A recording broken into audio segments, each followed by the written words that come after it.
Hello, everybody. Today, this lecture is going to be called What to Do When There's Nothing to Do.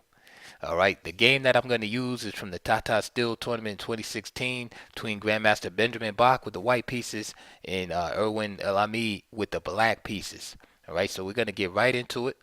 Knight f3, f5, Dutch defense, g3, knight f6, bishop g2, g6. So Leningrad Dutch now. Castle, bishop g7, d4, castles, c4, d6, knight c3, c6, b3, knight comes to a6, rook to e1,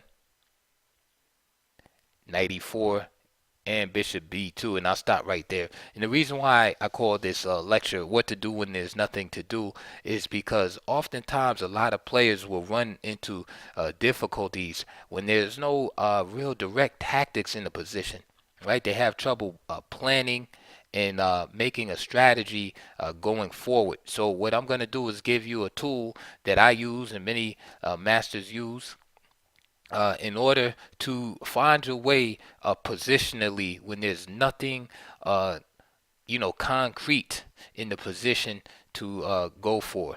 So we're gonna stop right here, and I'll just give you a brief analysis here. So here we have, typical Dutch defense. This is all theory right here, and I'll just let you know that Black's idea here in attacking this knight that's unprotected is to try to provoke this move. Only an amateur player or uninformed player will take this knight at this point. Knight takes e4, f takes e4, and say knight g5, and then d5, and black is perfectly fine here. This is exactly what black is shooting for. This is why bishop b2 is played. Here, in this position, at the bishop b2, me plays d5, so you have some kind of hybrid Stonewall Leningrad setup.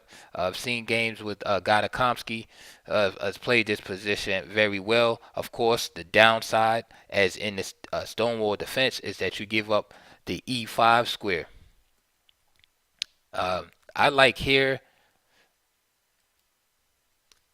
playing it a little bit closer to the vest, queen b6, right, putting more pressure on the d4 pawn, and play could go queen c2, for example, right, attacking this knight here, and then knight b4, queen b1, and then just hitting the center with e5. Another possibility is bishop d7. Again, if queen c1 here, simply knight f6.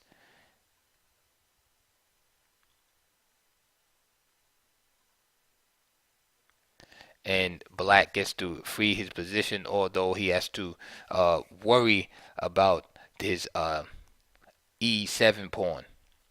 And this is why d5 is played, because what black is trying to avoid is that exposure of this pawn on the e file. This is why white has played the rook to e1, because eventually he wants to play e4 and open up the e file and attack down the e file. It's a typical theme in the Dutch, and this early d5 is one of the ways to deal with that, although it does give white the chance to occupy the e5 square with his knight, a la the typical Stonewall defense. So personally, I recommend a move like queen b6 here. It avoids both scenarios where you're giving up the e5 square, and it avoids the scenario of the e4, um, the e file being open, at least at this juncture. So d5, very committal move is made. C takes d5, c takes d5, and now knight e5. Of course, black doesn't want to give up his powerful bishop for that knight on e5. So now the knight on b4 is going to c6 to trade off that knight. Rook c1, bishop to e6.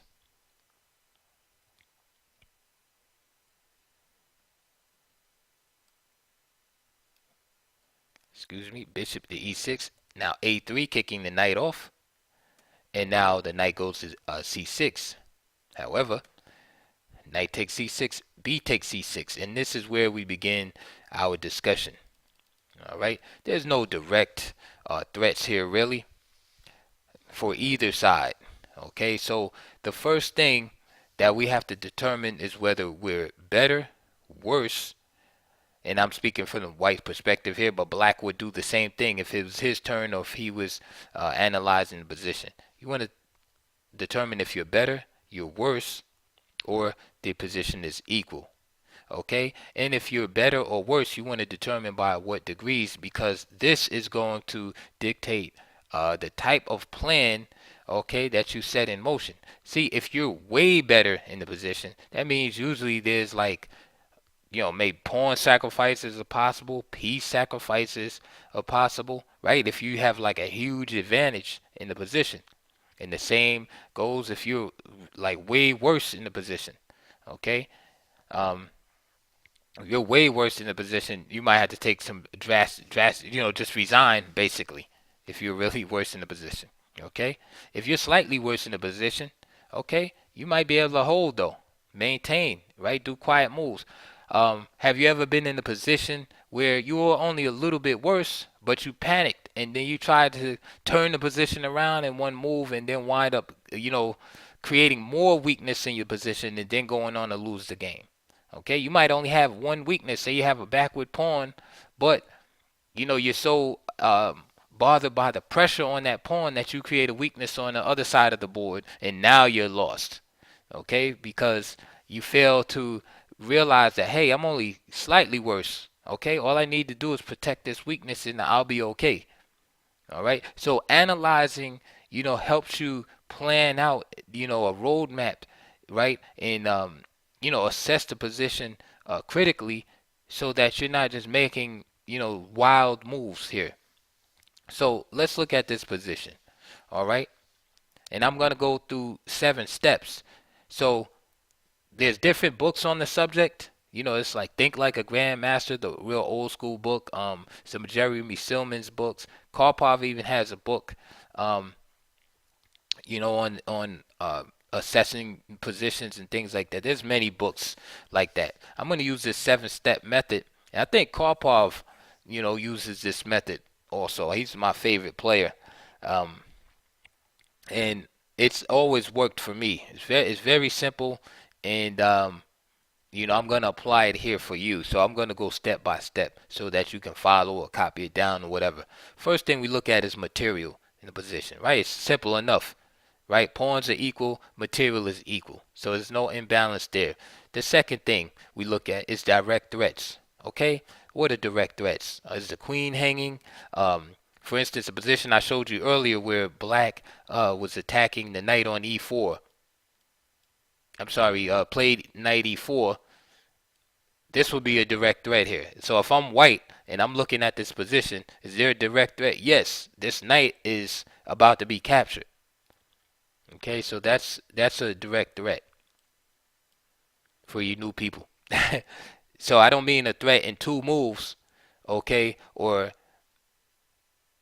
oh, I'm about to play f3. No, direct threat. That means on the board. Is something being attacked right now? The answer is no. Again, this is white to move. 3, king safety. Right? The kings threatened? No, not at all. These kings are fine. Now, if the white king were over here, then we have an issue with king safety. Okay? So the kings are fine. They're protected. They're behind the pawns, pieces. So no big deal. Now we get into the more positional elements. 4, open lines. This is a semi-closed position or semi-open position, depending on how you want to look at it. All right. So the position does not provide for a lot of open lines, but we have to find, what we can in the position. Here we have the half-open C file. Okay, for white, you can see the rook is on C1. Of course, there's a knight here, and then you see this pawn. Okay. Conversely, black has the half-open B file, so potentially he can bring queen here, rook here. Okay, so we just keep that in mind. All right.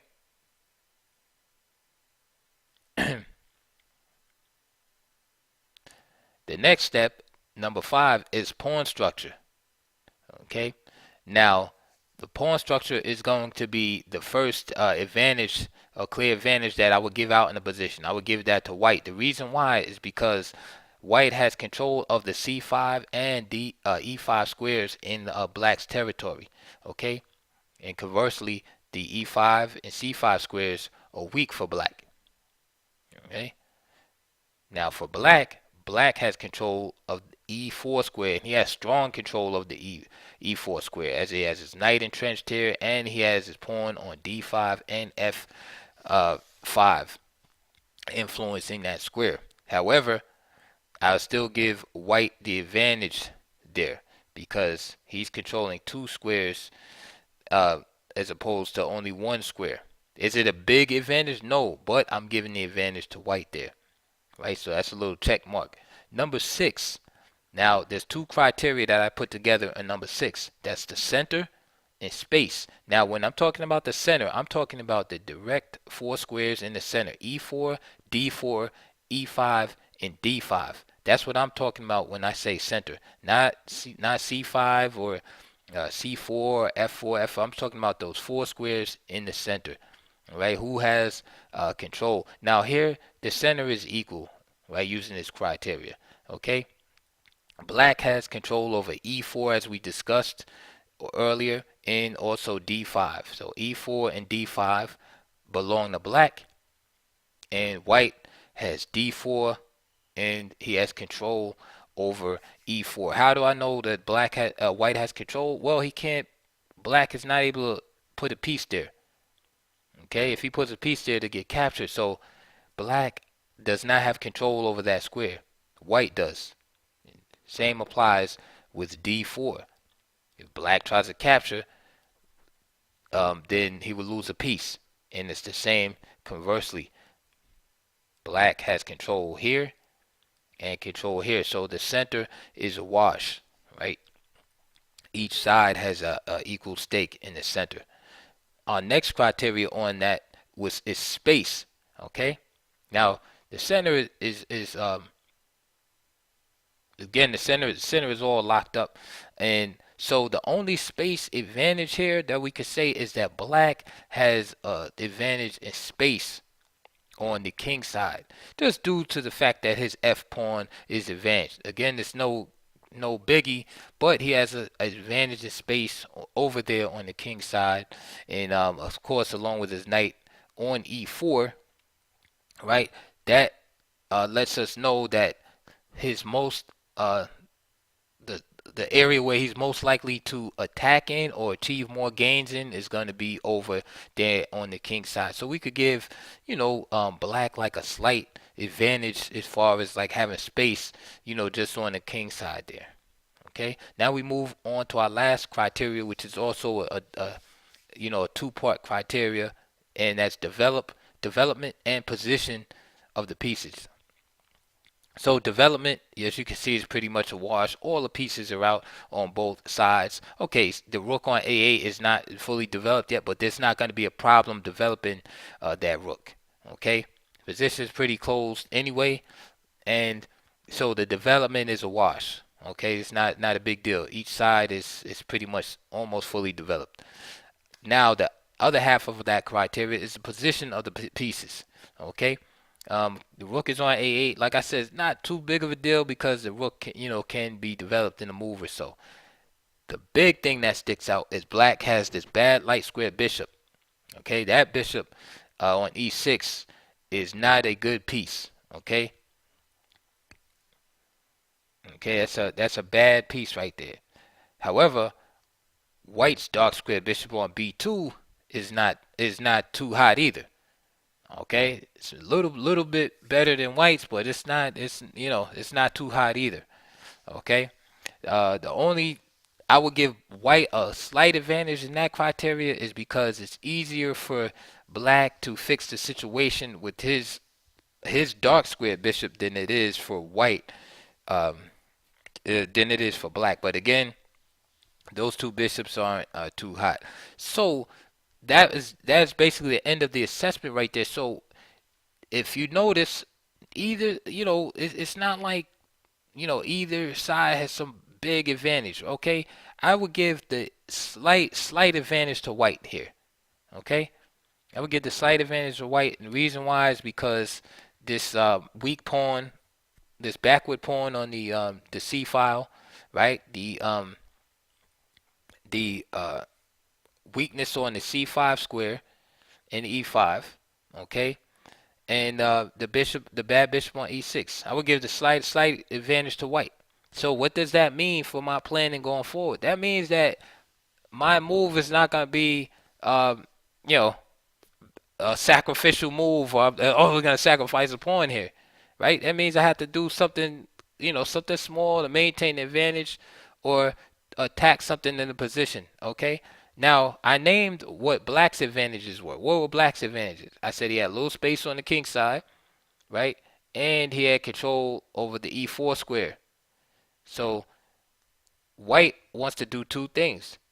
He wants to strengthen the control, right? He wants to, in his area of the board, which is again c5, attack this this backward pawn, okay? And he wants to cross up black's plans by taking over the e4 square. And since he has his rook on e1, he wants to open up the e file, okay? So that rook can be strong down the e file. So that's his plans. That's the plans that he has to go with, okay? Um, Conversely, what would black's plans be? Black wants to utilize his space on the king side. He wants to expand on the king side. He wants to make his light square bishop good on e6. Okay? And he would love to be able to attack, um, launch a wholesale attack on the king side, and also get rid of his weakness on c5. All right. So that's his plan. So what you're gonna see, the moves going forward toward the rest of the game, and I'm not gonna, provide a lot of commentary, is you're gonna see both of these plans in action against each other.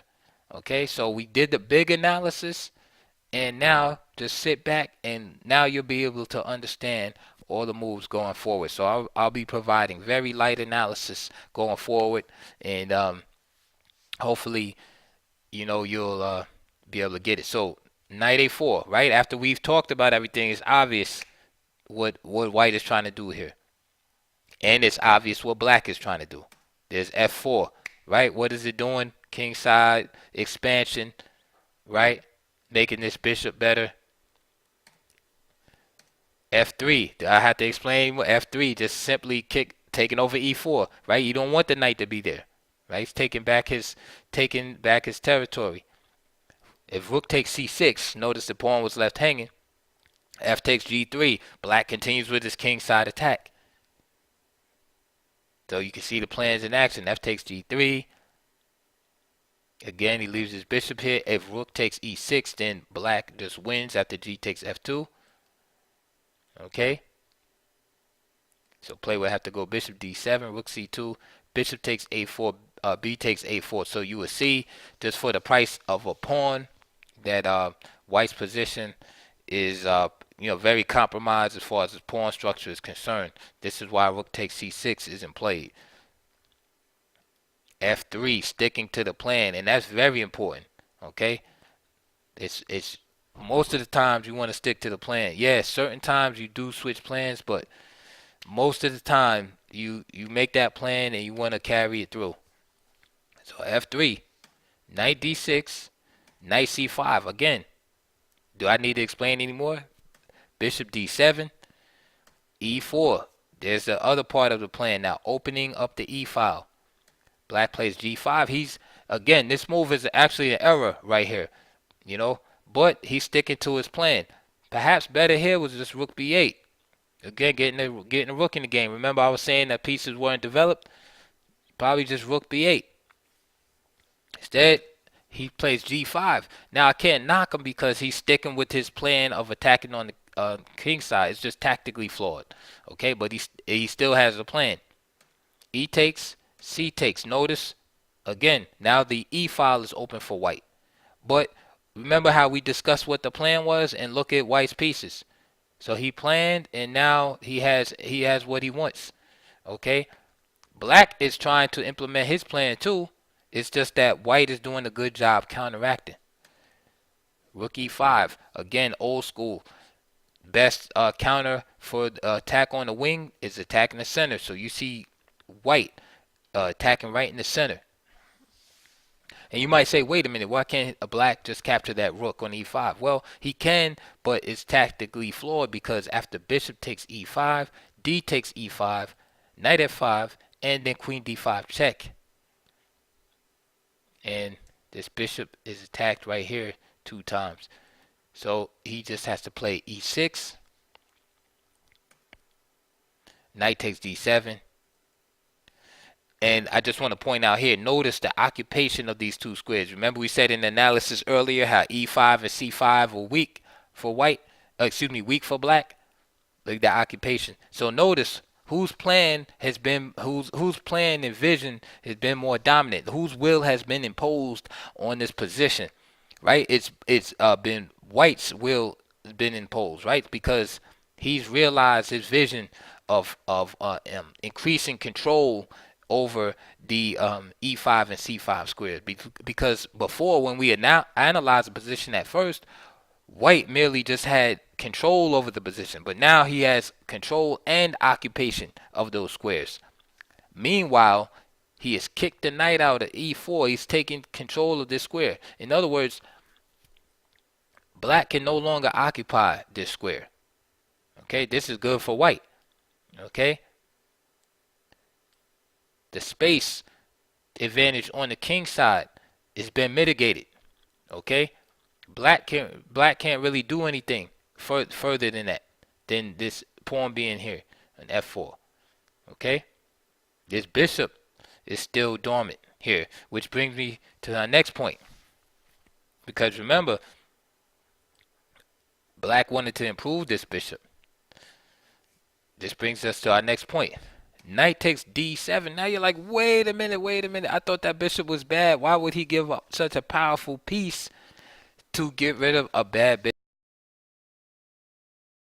It is called the exchange of advantages. Okay, you're merely exchanging one advantage for another. Now you never give up in chess. You never, and you guys are right about that. If you're saying, hey, why would he do something like that? You never give up an advantage in chess just for nothing. Okay, you never do that. You always, if you're giving up one thing, it's for another. Okay, so for instance, think of it like this. If you sacrifice a piece and it leads to checkmate, okay, you're giving up one thing for another. You're giving up material, but then you get in the checkmate.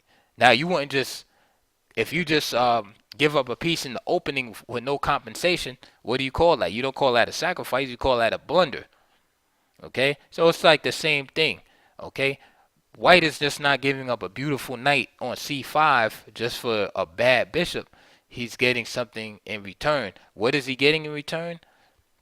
Well, he's removing the main defender of this backward pawn here on e6, which is this bishop. Okay, and now it's going to be very difficult for Black to hold that position together. All right. So after e6, knight takes d7, queen takes d7, rook takes g5, knight f5, queen d3, rook a b8. Finally that rook gets out. Bishop h3. Remember I was saying, talking about this bishop earlier. Finally this bishop gets out. King h8, rook h5, and queen f7. And like I said, I'll just go through this rapidly. Bishop g4, h6, g takes f4, and now knight e7 here. Rook e1. Notice how hard it is to defend this pawn. Okay, now that that bishop is gone, the light square bishop. Knight g6. Bishop C1. Good move. Good move here just to show you, like, tactically, you don't want to take with the rook here because it's like a little trap here. Knight takes F4.